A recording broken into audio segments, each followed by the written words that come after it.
Welcome all. So today's topic is Bajrang Baan and negative energies or black magic and the rules attached with it. Okay, so I had made a short section in which I had talked about the Bajrang Baan benefits, and after that shorts section, you people wanted to know more about this in detail. So that is the reason today I'm making this video on Bajrang Baan and the process along with it.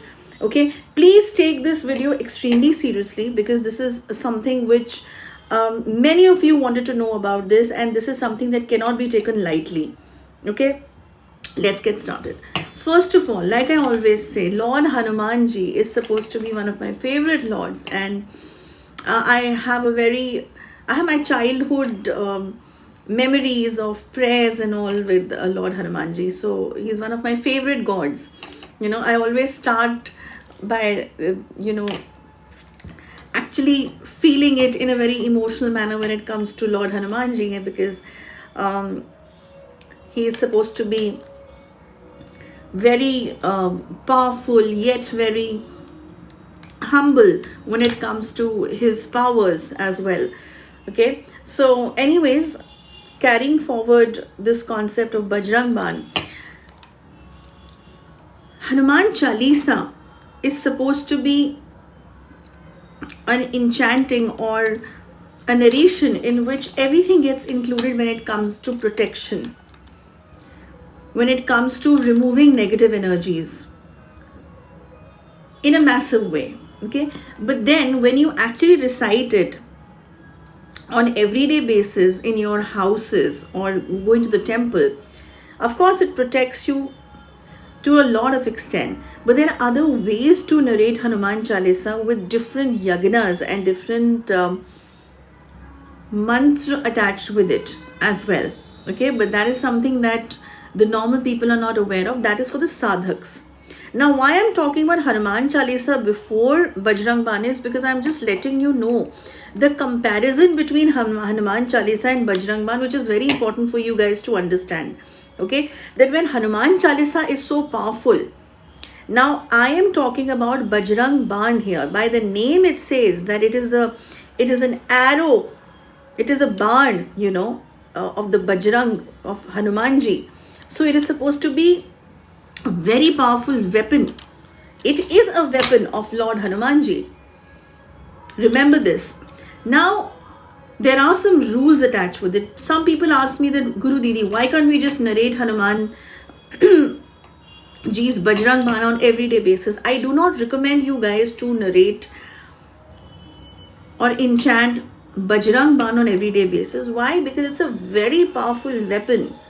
This should only be narrated or enchanted if you are into a very big problem in life.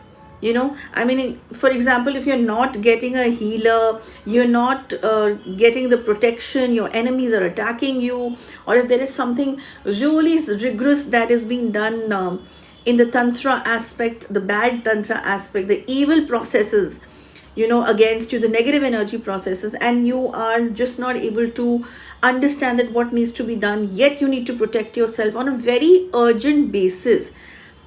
I am not saying that it will destroy the tantric activities or the negative energies, but it will definitely give you a doorway from where you can actually escape, feel protected, and yet find your ways to get out of it completely. So it can be a great helping hand to you.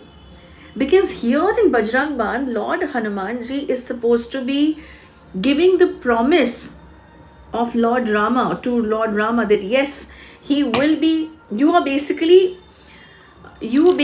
giving him that promise that, making him remember that promise that on the name of Lord Rama, you have to complete this task for me. And everyone knows that what kind of love Lord Hanumanji has for Lord Rama. It's massive. His whole life is all about that, isn't it? So basically you are forcing him to do something that maybe is not that much important in a universal way, in a wider aspect. But you are thinking because it's your work, so it is so important. But it's not like that always, isn't it? So do not narrate Bajrang Baan on everyday basis or 21 days till the time something really massive is happening. Okay. And then of course you have to follow celibacy when you're actually narrating Hanuman Chalisa, and even Bajrang Baan for that matter, to get more powerful effects. Because see, it is something that can really attack the negative energy in a rigorous way. There are certain ways to narrate it, there's certain kind of numbers that you need to narrate, but protecting your own self, because it's very difficult to then take that burden of that energy also. Because if you've actually done the avahan of Lord Hanumanji, and it's supposed to be so powerful, his energy, that once you're narrating it on continuous basis for small little things, and it is actually coming that energy, you are actually taking that burden on yourself as well. So these are technical things that the sadhaks will understand. But for the normal public, because many of you have been writing to us on the Gmail that why can't we narrate Bajrang Baan on everyday basis, and some of you did, and now they are feeling as if so much of heaviness is there in their head after a couple of days, and you know their body is paining and they're feeling fatigue and all of that. So that's why I'm saying, you have to limitize this.